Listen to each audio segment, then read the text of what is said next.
from my experiencing, there's two different modes. There's the mode where you don't think. And when you don't think, you are moved by life, you are spoken through by life, you are directed by life, and to have the ability to trust that, usually something serious has to happen in your life. And I could say that that's quite my life. I've been in situations where it's sink or swim. And I guess I have a strong will for life. You know, those situations that just really knock you off your feet, big ones, you know, a breakdown in a very serious relationship, a loss of your home and your, you know, big things, maybe multiple things. That's often the case, isn't it? The big burning down to, you know, new shoots. Exactly. Yeah. And you know, when those things happen and the mind can't work it out, solutions can't work it out, rational thinking can't work it out. So you have to start living by this part of you that's not thoughts. I found myself in situations where that was my only way I could cope, to not think, to just live by this magic. Yeah. Grace is a good word. Yes. True self, which is not thoughts. And life can be your teacher in that way. But it's better if you have a yoga practice than having dramas. You know. So you get a taste. Life slaps you around a bit, gives you a taste. Then you apply practices, whatever wonderful millions of them that there are. And then you get a really strong and loving taste for this space of no thoughts, but knowing things, knowing what to do, knowing what to say, knowing what not to say, knowing what not to do. It becomes very clear. If you go that way, that's not towards peace. Yeah.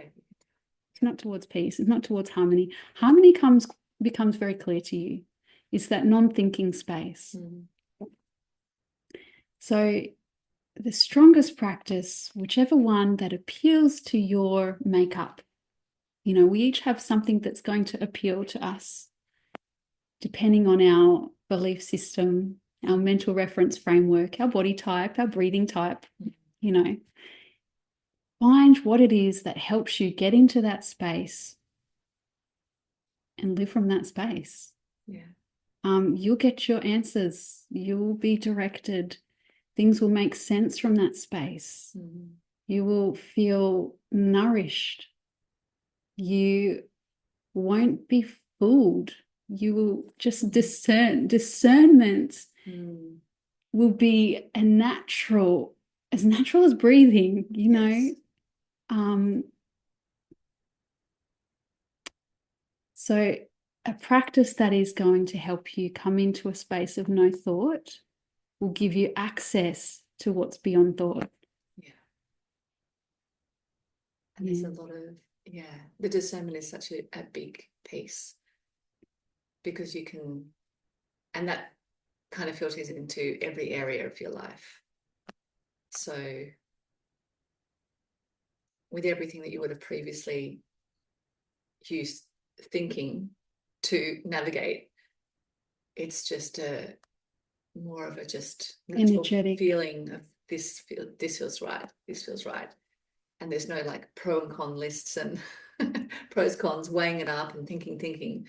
It's just a clear knowing. Yeah. And doesn't mean that, you know, what's right for one person in one moment You know, it's so individual and it's so momentarily. Mm. In the morning, you're going to know it's this. In the afternoon, actually, it's this, because that is how it is. Yeah. What's good for you in the morning isn't necessarily good for you in the evening. Yeah.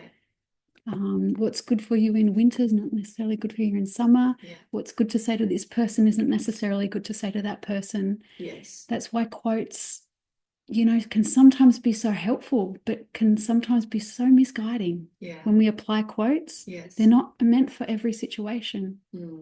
Often. Maybe not, you know. Yeah. So that can't lie, that space. Yeah. And it can only be applied to now, because now is different than any other now. Yeah. And the things that I demonstrate, it's from the no thought place. And then you use the thought. Yeah. Once you're in the no Yeah. thought place, you utilize thought.